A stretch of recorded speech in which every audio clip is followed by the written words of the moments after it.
വന്നപ്പോൾ തന്നെ കളിയെല്ലാം നല്ല സ്ട്രോങ് ആയിട്ട് പോകുന്നുണ്ട്. എല്ലാ കണ്ടസ്റ്റന്റും നല്ല രീതിക്ക് പ്ലേ ചെയ്യുന്നുണ്ട് ലൈവില്. മാത്രമല്ല ഒരു ടാസ്കും അവർ കഴിഞ്ഞിട്ടുണ്ട്. മാത്രമല്ല നമ്മുടെ ഈ ആഴ്ചത്തെ ക്യാപ്റ്റനെയും തെരഞ്ഞെടുത്തിട്ടുണ്ട് കേട്ടോ. അപ്പൊ അതൊക്കെയാണ് ഇന്നത്തെ ഒരു ലൈവില് നടന്ന സംഭവങ്ങളെ കുറിച്ചിട്ടാണ് പറയാൻ വന്നിരിക്കുന്നത്. അപ്പൊ നമ്മ ഡേ 1 ലൈവിന്റെ ഇതുവരെയുള്ള ലൈവിന്റെ റിവ്യൂ നമുക്ക് പറയാം. അതേപോലെ തന്നെ എല്ലാവർക്കും ഞങ്ങളുടെ ഈ ഒരു ഗൗതം റിയാക്ട്സ് എന്ന യൂട്യൂബ് ചാനലിലേക്ക് സ്വാഗതം. എന്റെ പേര് കനക എന്നാണ്. എന്റെ പേര് ഗൗതം. അപ്പൊ സബ്സ്ക്രൈബ് ചെയ്യാത്തവരുണ്ടെങ്കിൽ സബ്സ്ക്രൈബ് ചെയ്യുക, ലൈക്ക് ചെയ്യുക, ഷെയർ ചെയ്യുക. നിങ്ങളുടെ അഭിപ്രായങ്ങൾ കമന്റ്സിലൂടെ എഴുതി അറിയിക്കാമല്ലോ. അപ്പൊ ഇന്നത്തെ ഒരു സംഭവം എന്ന് പറഞ്ഞാൽ ഇന്നലെ രാത്രി തന്നെ അവിടെ ചെറിയ രീതിയിൽ പണിയും കാര്യങ്ങളൊക്കെ തുടങ്ങിയിട്ടുണ്ട്. എല്ലാവരും നല്ല വെൽ പ്ലാൻഡ് ആയിട്ടാണ് കേട്ടോ വന്നിരിക്കുന്നത്. അതായത് എല്ലാവരും ഗെയിം കളിക്കാൻ റെഡി ആയിട്ട് വന്ന പോലെയാണ് തോന്നിയത്. എങ്കിലും കുറച്ച് സേഫ് ഗെയിമേഴ്സ് ഉള്ളത് പോലെ ഒരു ഫീലിംഗ് ഉണ്ട്. എന്നാലും നമുക്കിനി വരും ദിവസങ്ങളിൽ കണ്ടറിയാം. അപ്പോൾ എന്താ നടന്നിരിക്കുന്നതെന്ന് വെച്ചാൽ രാത്രി തന്നെ അവിടെ ഒരു അടി പൊട്ടിയിട്ടുണ്ടായിരുന്നു കേട്ടോ. അത് നമ്മുടെ ഈ ഒരു സ്റ്റാർ കിട്ടിയിട്ടുണ്ടല്ലോ, ഒരു ടാസ്കിന്റെ നമുക്ക് 1, 2, 3 സ്ഥാനക്കാരെ കിട്ടിയിട്ടുണ്ടായിരുന്നു. അതുമായിട്ട് ബന്ധപ്പെട്ട് ഓരോ സ്റ്റാർ പോലെ അവരുടെ കയ്യിൽ ഇവിടെ പാച്ച് ചെയ്യുന്ന രീതിയിൽ ഒരു സ്റ്റാർ കൊടുത്തിട്ടുണ്ടായിരുന്നു. അത് ബിഗ് ബോസ് ഇന്നലെ തന്നെ പറഞ്ഞിട്ടുണ്ടായിരുന്നു, നിങ്ങൾക്ക് ആർക്ക് വേണമെങ്കിലും അത് എടുക്കാൻ പറ്റും. അങ്ങനെയാണെങ്കിൽ നിങ്ങൾ വീട്ടിൽ നിന്ന് കൊണ്ടുവന്ന പെട്ടി ഫുള്ളായിട്ട് അത് കയ്യിലുള്ളവർക്ക് മാത്രമേ കിട്ടത്തുള്ളൂ, അല്ലാത്തവർക്ക് കിട്ടത്തില്ല. അല്ലാത്തവർക്ക് എല്ലാം കിട്ടിയേക്കുന്ന എന്തോന്ന് നമ്മൾ ഇന്നലെ കണ്ടു. കുറെ മരക്കഷ്ണങ്ങളും അതേപോലെ ഇരുമ്പ് പൈപ്പൊക്കെയാണ്, ചാക്കൊക്കെയാണ്. അപ്പൊ അത് മാറ്റിയെടുക്കാനുള്ള തത്രപ്പാടിലാണ് ഇവരെല്ലാം. അതെ, അങ്ങനെ അങ്ങോട്ടും ഇങ്ങോട്ടും ചെറിയ രീതിയിൽ എടുക്കാൻ നോക്കി. പിന്നെ അത് പിടിവലിയായി, കാര്യങ്ങളായി, ബാത്റൂമിൽ വരെ കയറി ഒളിക്കുന്ന സംഭവങ്ങളൊക്കെ ഉണ്ടായിരുന്നു. എന്തായാലും ഇപ്പൊ ഈ ഒരു ബോയ്സിന്റെ ടീംസ് ആണെങ്കിലും ഗേൾസിന്റെ ടീംസ് ആണെങ്കിലും കേട്ടാ, നമ്മള് കഴിഞ്ഞ സീസണിലെല്ലാം നമ്മൾ വ്യൂവേഴ്സ് എങ്ങനെയാണോ പ്രതീക്ഷിച്ചത്, എങ്ങനെ ബിഗ് ബോസ് ആവണം എന്നുള്ള രീതിയിൽ അവർ game strategy, big boss game plan ചെയ്യുന്നുണ്ട്. അതെ, കാരണം അകത്തുള്ളവർക്ക് കളിക്കുന്ന രീതിയാണ്. കാരണം അത് ഇന്നത്തെ ക്യാപ്റ്റൻ തെരഞ്ഞെടുപ്പിൽ തന്നെ ഉണ്ട് കേട്ടോ. അത് നമ്മൾ പറഞ്ഞു തരാം. അപ്പൊ ഇതിൽ മെയിൻ ആയിട്ടുള്ള ഒരു സംഭവം എന്താണെന്ന് വെച്ചാൽ എല്ലാവരും ഇപ്പൊ ഗേൾസ് ആണെങ്കിൽ തന്നെ നല്ല രീതിയിൽ ഗെയിം കളിച്ച്, പക്ഷെ ലാസ്റ്റ് അത് പിടിയും വലിയായി സഹിക്കാൻ വയ്യാതായപ്പോ നമ്മുടെ ഷാരിക ഉണ്ടല്ലോ, ഷാരികയല്ലല്ലോ ശൈത്യ കേട്ടോ, പേര് പഠിച്ചെടുക്കാൻ ടൈം എടുക്കും. അപ്പൊ ശൈത്യ ബിഗ് ബോസിനോട് ലാസ്റ്റ് കംപ്ലൈന്റ് ചെയ്തിട്ടാണ് ബിഗ് ബോസ് അനൗൺസ് ചെയ്തു എല്ലാരും പോയി കിടന്ന് ഉറങ്ങുക, ഇന്നത്തെ ഇത് മതി എന്ന് പറഞ്ഞിട്ടാണ് എല്ലാരും പോയി കിടന്ന് ഉറങ്ങിയിട്ടോ ലാസ്റ്റ്. അപ്പൊ ഈ പ്രശ്നങ്ങളെല്ലാം കഴിഞ്ഞതിന് ശേഷം എല്ലാരും കിടന്നുറങ്ങാനുള്ള പരിപാടിയിലായിരുന്നു. രാത്രിയില് പ്രത്യേകിച്ചൊന്നുമില്ല. സാധാരണ മുമ്പത്തെ ബിഗ് ബോസ് സീസണിലൊക്കെ എന്ന് പറഞ്ഞാൽ 3 മണി 4 മണി വരെയൊക്കെ ഇവര് പാട്ടും പാടിയും അന്താക്ഷരി കളിച്ചും അങ്ങനെയൊക്കെ ഇരിക്കാറുണ്ടായിരുന്നു. അപ്പൊ ഞാൻ തന്നെ അത്ഭുതപ്പെട്ടു. ഇവര് വന്ന ദിവസം തന്നെ കറക്റ്റ് ആയിട്ട് അപ്പൊ തന്നെ ഊഹിക്കാം, എല്ലാവരും നല്ല പ്ലാനിങ്ങോടെയാണ് വന്നത്. കാര്യം അവർക്കറിയാം ഉറങ്ങിയാലേ അടുത്ത ദിവസം എന്തെങ്കിലും ടാസ്കും കാണും, അവർക്ക് നല്ലോണം കളിക്കാൻ പറ്റത്തുള്ളൂ. അത് നല്ലൊരു കാര്യമാണ് കേട്ടോ. പിന്നെ മാത്രമല്ല ബെഡ്റൂം കുറച്ചൊന്ന് കൺജസ്റ്റഡ് ആയിട്ടായിരുന്നു കേട്ടോ. എല്ലാവരും കുറച്ചൊന്ന് അഡ്ജസ്റ്റ് ചെയ്ത് കിടക്കുന്ന ഒരു രീതിയാണ്. കാരണം ഇത്രയും പേരുള്ളത് കൊണ്ടായിരിക്കും. അത് ഇന്നലെ രാത്രി തന്നെ നമ്മുടെ ആ സാബു ഉണ്ടല്ലോ, ഉണിയൽ സാബു, അവരും പിന്നെ വേറെ 2 പേരും കൂടെ ഒരുമിച്ച് ഒരു ബെഡിൽ കിടന്നപ്പോ ഇവർക്ക് 3 വണ്ണം ഉള്ളത് കൊണ്ട് അധികം അങ്ങോട്ട് പറ്റിയില്ലായിരുന്നു. അങ്ങനെ ചെറിയ ഒരു ക്ലാഷും കാര്യങ്ങളും ചെറിയ രീതിയിൽ അവിടെ ഉണ്ടായി. അതൊക്കെ അങ്ങ് മാറിയിട്ടോ. അതൊക്കെ ചെറിയ കുറെ പേര് കൂടുമ്പോൾ ഉള്ളൊരു ഇതുണ്ടല്ലോ, അത്രേ ഉണ്ടായിരുന്നുള്ളൂ. അങ്ങനെ പിന്നെ നമ്മൾ നോക്കുമ്പോഴേക്ക് ഫുള്ള് എല്ലാവരും ഉറക്കവും കാര്യങ്ങളും ഒക്കെ ആയിരുന്നു കേട്ടോ. പിന്നെ പതിപോലെ രാവിലെ എല്ലാവരും എണീറ്റു. പിന്നെ ഇന്നലെ തന്നെ ഫുഡ് ബാക്കി ഉണ്ടായിരുന്നു, അവർക്ക് ഫുഡ് കഴിക്കാനായിട്ട് പ്രത്യേകിച്ച് വെക്കേണ്ടതായിട്ടൊന്നും വന്നിട്ടില്ല. അതൊക്കെ ഫുഡൊക്കെ ഉണ്ടായിരുന്നു. പിന്നെ ഈ ബോട്ടിൽ കാര്യങ്ങൾ അതൊന്നും തിരിച്ചു കൊടുത്തിട്ടൊന്നുമില്ല. കാരണം അതൊക്കെ ഇനിയാണ് അവരുടെ റേഷനും കാര്യങ്ങളും. അപ്പൊ ഇതിന്റെയൊക്കെ മുന്നോടിയായിട്ടാണ് ക്യാപ്റ്റൻ ടാസ്ക്. ആദ്യമേ വീടിന് ഒരു ക്യാപ്റ്റനെ വേണമല്ലോ. അപ്പൊ ആ ഒരു പരിപാടിയും കാര്യങ്ങളാണ് നടന്നുകൊണ്ടിരിക്കുന്നത്. അല്ല, ഇതിന്റെ ഇടയിൽ ഇവര് കുറച്ച് അങ്ങോട്ടും നല്ല സംസാരമൊക്കെ ഉണ്ടായിരുന്നു, കോൺവെർസേഷൻ നല്ല നടന്നിട്ടുണ്ട്. പിന്നെ അതേപോലെ തന്നെ രേണുസുധിയുടെ ഒരു പാട്ടൊക്കെ ഉണ്ടായിരുന്നു. പാട്ടൊക്കെ കൊള്ളായിരുന്നു, നല്ല രസമുണ്ടായിരുന്നു കേൾക്കാനൊക്കെ. എനിക്ക് തോന്നുന്നു പുറമേയുള്ള കാര്യങ്ങൾ വിട്ടിട്ട് നമുക്ക് ബിഗ് ബോസിനുള്ളിലെ കാര്യങ്ങൾ സംസാരിക്കുന്നതായിരിക്കും നല്ലത്. കാര്യം ആള് നല്ലൊരു ബിഗ് ബോസ് മെറ്റീരിയൽ ആയിട്ട് എനിക്ക് തോന്നി രേണുസുധി. അവരുടെ ഉള്ളിനകത്ത്, ഈ ഹൗസിനുള്ളിനകത്ത് എങ്ങനെയാണെന്നുള്ളത് നമ്മൾ നോക്കിയാൽ മതിയല്ലോ. അതെ, പിന്നെ രാവിലെ തൊട്ട് നമ്മുടെ അനീഷ് ആള് കുറച്ചൊന്ന് ഒറ്റപ്പെടൽ നോക്കുന്നുണ്ട്. അപ്പൊ അറിയില്ല. അപ്പൊ അതെന്താന്ന് വെച്ചാൽ രാവിലെ തന്നെ ഇന്ന് നമ്മുടെ കൺഫെഷൻ, അതെന്താ അറിയോ, മുമ്പത്തെ കുറെ കണ്ടസ്റ്റന്റ് എടുക്കുന്നതാണ്, പക്ഷെ അത് നമുക്കത് ഫീൽ ചെയ്യുന്നുണ്ട്. ഫീൽ ചെയ്യാതെ ഗെയിം കളിക്കുകയാണെങ്കിൽ ഓക്കെ, അത് അല്ല success ആവും. എനിക്ക് കൂടുതലും നമ്മുടെ കഴിഞ്ഞ വർഷം ഒരു രതീഷ് എന്ന് പറയുന്ന ഒരു ആളെ ഓർമ്മയുണ്ടോ? ഉണ്ടായിരുന്നു രതീഷ് എന്ന് പറഞ്ഞിട്ട് ഇടയ്ക്ക് പോവും പിന്നെ കയറി വരും മനസ്സിലായി. ഒക്കെ ചെയ്ത്.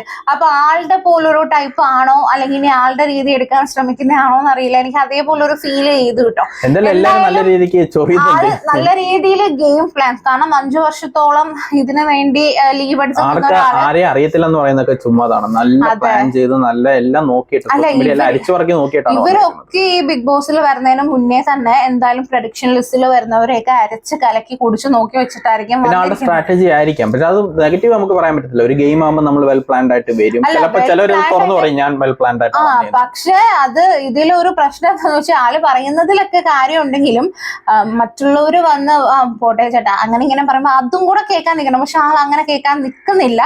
അത് ചിലപ്പോ ഒരു നെഗറ്റീവായിട്ട് വരാൻ സ്വയം പറഞ്ഞു നിൽക്കാണ്.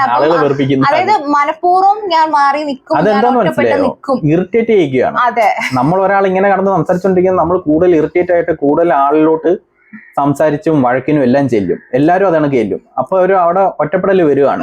കൂടുതൽ ക്യാമറ സ്പേസ് കിട്ടും. കാരണം ഇത്രയും പേരുണ്ടല്ലോ, ഇപ്പൊ ടോട്ടലി 20 പേരാണ് അവിടെ ഉള്ളത്. 20 വ്യക്തികളാണ് അതിനകത്തുള്ളത്. അപ്പൊ ഈ 20 വ്യക്തികളിൽ നിന്ന് ഒരാൾ മാത്രം ഒറ്റപ്പെട്ട് നിൽക്കുമ്പോഴും ഒരാൾക്ക് മാത്രം വ്യത്യസ്തമായ രീതിയിലുള്ള അഭിപ്രായങ്ങൾ വരുമ്പോഴത്തേക്ക് ആൾക്ക് ക്യാമറ സ്പേസ് കൂടുതൽ കിട്ടും. എല്ലാരും കോർണർ ചെയ്യും വിചാരിക്കുന്നത്. പഴയ വ്യൂവേഴ്സ് അല്ല ഇപ്പോഴത്തത്. ബിഗ് ബോസിനെ ഒരുവിധം നല്ല രീതിക്ക് ആ വ്യൂവേഴ്സ് എല്ലാം മനസ്സിലാക്കിയിട്ടുണ്ട്. മിക്കവരുടെ സ്ട്രാറ്റജി മനസ്സിലാക്കാൻ തുടങ്ങിയിട്ടുണ്ട്. പിന്നെ ചില ആൾക്കാർക്കേ അത് മനസ്സിലാകാതുള്ളൂ. അപ്പൊ എനിക്ക് തോന്നി ചിലപ്പോ സക്സസ് ആവാം, ചിലപ്പോ സക്സസ് ആവത്തില്ല. പണിയാണ്, കുറച്ചും കൂടെ ഒന്ന് ശ്രദ്ധിച്ച് നിൽക്കണം. പിന്നെ ഉള്ളൊരു സംഭവം എന്താന്ന് വെച്ചാല് കൺഫെക്ഷൻ റൂമിൽ പോകാനായിട്ടുള്ള ഒരു ഫസ്റ്റ് ടൈം ആണല്ലോ ഒരാൾ കയറുന്നത്. അപ്പൊ ആരാണ് എന്നുള്ള കൂട്ടത്തില് നമ്മുടെ അപ്പാനി ശരത്ത ചേട്ടനാണ് കയറാനായിട്ട് പോകുമ്പോഴ് അവിടെയും ചെറിയൊരു ചൊറിച്ചിലും പ്രശ്നം ഉണ്ടാക്കി എനിക്ക് കയറണം എന്ന് പറഞ്ഞിട്ട് പിന്നെ ഈ ഒരു രീതിയിലുള്ള എന്താ എല്ലാരും കൂടെ അവരുടെ അഭിപ്രായങ്ങൾ പറഞ്ഞിട്ടാണ് ആളത് പോണം എന്ന് പറഞ്ഞാല് തെറ്റ് എനിക്ക് തോന്നുന്നില്ല. കാര്യം ചിലരെല്ലാത്തിനും ചാടി ചാടി നിൽക്കുന്ന ആളാണ്. എല്ലാവർക്കും ആഗ്രഹം കാണുമല്ലോ ഫസ്റ്റ് ടൈം. ചിലർ മിണ്ടായിരിക്കും, ചിലവർ ചാടി ചെയ്യും. പിന്നെ ചിലവർക്ക് അത് ഇഷ്ടപ്പെടത്തില്ല, അത് വേറൊരു കാര്യം. അതെ, അത് കുഴപ്പമൊന്നുമില്ല. പിന്നെ ടാസ്ക്, ഇന്നത്തെ ക്യാപ്റ്റൻസി ടാസ്ക് വളരെ രസകരമായിരുന്നു. കാരണം നമുക്കും അതൊരു ഏഴിന്റെ പണി വാങ്ങിക്കൂട്ടി വെച്ചിട്ടാണ് ഇരിക്കുന്നത്. അപ്പൊ എന്തായിരുന്നു ടാസ്ക് എന്ന് വെച്ചാല് നമ്മുടെ ക്യാപ്റ്റൻസി ടാസ്ക് ആയിരുന്നു നടന്നത്. അങ്ങനെ പ്രത്യേകിച്ച് കായികപരമായിട്ടുള്ള ഒന്നും അല്ലായിരുന്നു കേട്ടോ. സിമ്പിൾ ഒരു ടാസ്ക് ആയിരുന്നു, വേറെ ഒന്നുമല്ല. Shaving foam and paper plate എന്നായിരുന്നു കേട്ടോ ആ ഒരു ടാസ്കിന്റെ പേര്. അതെന്താണെന്ന് ചോദിച്ചാല് ഇപ്പൊ നിങ്ങൾക്ക് ഈ ഇരിക്കുന്നതിൽ ക്യാപ്റ്റൻ ആവാൻ താല്പര്യമില്ലാത്ത അല്ലെങ്കിൽ ക്യാപ്റ്റൻ ആവാൻ യോഗ്യത ഇല്ല എന്ന് തോന്നുന്നവരുടെ കൊണ്ടുവന്ന് റീസൺ പറഞ്ഞിട്ട് നിങ്ങൾ ഈ ഒരു പേപ്പർ പ്ലേറ്റിനകത്ത് നിറച്ച് ഈ ഷേവിംഗ് ഫോം ഇരിപ്പുണ്ട്, ഈ പതയുണ്ടല്ലോ അത് വെച്ചിട്ടുണ്ട്, അതെടുത്തിങ്ങനെ മുഖത്ത് തേക്ക്. അതായിരുന്നു. അപ്പൊ ആ ഒരു ടാസ്കിൽ എല്ലാവരും വന്ന് അവരുടെ റീസൺസ് പറഞ്ഞു, എല്ലാവരും അങ്ങോട്ടും ഇങ്ങോട്ടും ചെയ്തു. ഇതില് ഓൾറെഡി എല്ലാരും നിലവിൽ വെറുപ്പിച്ചു വെച്ചേക്കുന്നത് അനീഷാണ് എല്ലാരും. അപ്പം സ്വാഭാവികമായി അനീഷിനെ തേക്കത്തുള്ളൂ. അത് ബിഗ് ബോസിന് നല്ല വെൽ പ്ലാൻഡ് ആട്ടോ. അതെ, തുടക്കത്തിലെ അടി പൊട്ടിക്കുക. അതെ, മെജോറിറ്റി വന്നത് അനീഷിനാണെങ്കിലും ചിലരൊക്കെ മാറ്റിയും ചെയ്തിട്ടുണ്ട് കേട്ടോ. അപ്പൊ അത് അനീഷിനാണ് കൂടുതൽ വന്നേക്കുന്നത്. അങ്ങനെ ബിഗ് ബോസ് പണിയും കൊടുത്ത് എല്ലാവർക്കും. കാര്യം ഏറ്റവും കൂടുതൽ ഈ ഫോം കിട്ടിയ ആൾക്കാണ് ക്യാപ്റ്റൻസി കിട്ടിയിരിക്കുന്നത്. എനിക്ക് തോന്നുന്നു നോർമലി നടക്കുന്ന എങ്ങനെയാന്ന് വെച്ചാല് ഈ ഫോം അധികം വരാത്ത 1-2 പേരുണ്ടെങ്കിൽ അവരെ വെച്ചിട്ട് ഒരു ടാസ്ക് നടത്തി ഇതിൽ ഒരാൾ ക്യാപ്റ്റൻ കളിക്കാൻ തുടങ്ങിയിട്ടുണ്ട്. അല്ല, നല്ലതാണ്. കാരണം എന്താന്ന് വെച്ചാൽ ഒന്നാമത്തെ കാര്യം ആള് നല്ല ആക്റ്റീവായിട്ട് വന്നപ്പോ തൊട്ട് നിൽക്കുന്നുണ്ട് ഈ അനീഷ് എന്ന് പറയുന്നത്. അപ്പൊ ആൾക്ക് കുറച്ചും കൂടെ ക്യാമറ സ്പേസ് കിട്ടുന്നത് നല്ല, കാരണം കണ്ടന്റ് ഉണ്ടാവും. ആളെ എല്ലാരും വെറുത്ത് ഒരുമാതിരി ചൊറിഞ്ഞ് നിൽക്കുന്നുണ്ട്. ആള് ക്യാപ്റ്റൻ ആയിട്ട് വന്നു കഴിഞ്ഞാൽ നല്ല രീതിയിൽ കണ്ടന്റ് കിട്ടും. നമുക്ക് കണ്ടന്റിന് ഒരു ക്ഷമ ഉണ്ടാവില്ല. പിന്നെ വ്യൂവേഴ്സിന്റെ അടുത്ത് പറയാനുള്ളത്, നമ്മൾ ബിഗ് ബോസിനകത്തെ എങ്ങനെയുള്ള ഗെയിമും ആ കാര്യങ്ങളൊക്കെ ശ്രദ്ധിക്കുക. അപ്പൊ അതിനനുസരിച്ചുള്ള സേഫ് ഗെയിം കളിക്കുന്നവരെ സപ്പോർട്ട് ചെയ്യാതിരിക്കുക, മനസ്സിലാക്കാൻ ശ്രമിക്കുക. സേഫ് ഗെയിം എന്തുവാണ്, അത് എങ്ങനെയാണ് കളിക്കുന്നത് എന്നുള്ളത്. അല്ല, ഇത്രയും കാലമുള്ള ബിഗ് ബോസിൽ കണ്ടുവന്ന ഒരു കാര്യം എന്താന്ന് വെച്ചാൽ സേഫ് ഗെയിം ആയിട്ട് അനങ്ങാതെ നിൽക്കുന്നവരെ നമ്മള് ഈ വോട്ട് ചെയ്യുന്നവർ ആരും തന്നെ ടാർഗറ്റ് ചെയ്യാറില്ല. അവര് ഈ ഒരു 7ാമത്തെ ഒരു റൗണ്ടിലോ 8ാമത്തെ റൗണ്ടിലോ അല്ലെങ്കിൽ 10 ലാസ്റ്റ് വരെ പോണവരുണ്ട്. അല്ല, നമ്മള് വ്യൂവേഴ്സ് മാത്രം നോക്കിയിട്ട് കാര്യമില്ല. അകത്തിരിക്കുന്നവരും നോക്കണം. അകത്തിരിക്കുന്നവർ ഈ വോട്ട് ചെയ്യാതിരുന്ന നോമിനേറ്റ് ചെയ്യാതിരുന്നു കഴിഞ്ഞാൽ അവരിരുന്നിരുന്ന് പോത്തേ ഉള്ളൂ. അപ്പൊ നമ്മള് മാത്രമല്ല അകത്തിരിക്കുന്നവരും അത് ശ്രദ്ധിക്കേണ്ട കാര്യമുണ്ട്. അപ്പൊ ദയവ് ചെയ്ത് നിങ്ങൾ ഈ വട്ടം ഇനി വോട്ടിംഗ് ഉണ്ടോ, ആദ്യത്തെ ആഴ്ചയിൽ വോട്ടിംഗ് ഉണ്ടോ, ഔട്ട് ആക്കുമോ എന്തോന്ന് അറിയില്ല. കാരണം കഴിഞ്ഞ വർഷം ആദ്യത്തെ ആഴ്ചയിൽ തന്നെ ഔട്ടായവരുണ്ട് കേട്ടോ. അപ്പൊ ഈ ആഴ്ചയിൽ ഉണ്ടോന്ന് അറിയില്ല. ഉണ്ടെങ്കിൽ തന്നെ ദയവ് ചെയ്ത് നിങ്ങൾ ഗെയിം കളിക്കുന്നവരെ പുറത്താക്കാതെ ഇരിക്കുക കേട്ടോ. മാക്സിമം സേഫ് ഗെയിം ആയിട്ട് ഇരിക്കുന്ന സേഫ് ഗെയിം കളിക്കുന്നവരുണ്ട്. ബിഗ് ബോസ് ഗെയിം എന്ന് പറഞ്ഞാൽ പല രീതിയിലും കളിക്കാം. മൈൻഡ് ഗെയിം കളിക്കാം, സ്ട്രാറ്റജി ആയിട്ട് കളിക്കാം, പലതും സേഫ് ഗെയിമും കളിക്കാം. സേഫ് ഗെയിം ഒഴിവാക്കുക. ഒരു കാര്യം ആലോചിച്ചാൽ മതി, നമുക്ക് വേണ്ടത് എന്റർടൈൻമെന്റ് ആണ്, അല്ലാതെ നമുക്ക് ഇത് ഫുൾ ഓൺ എന്റർടൈൻമെന്റിൽ പോണ ഒരു ഗെയിം ഷോ ആണ്.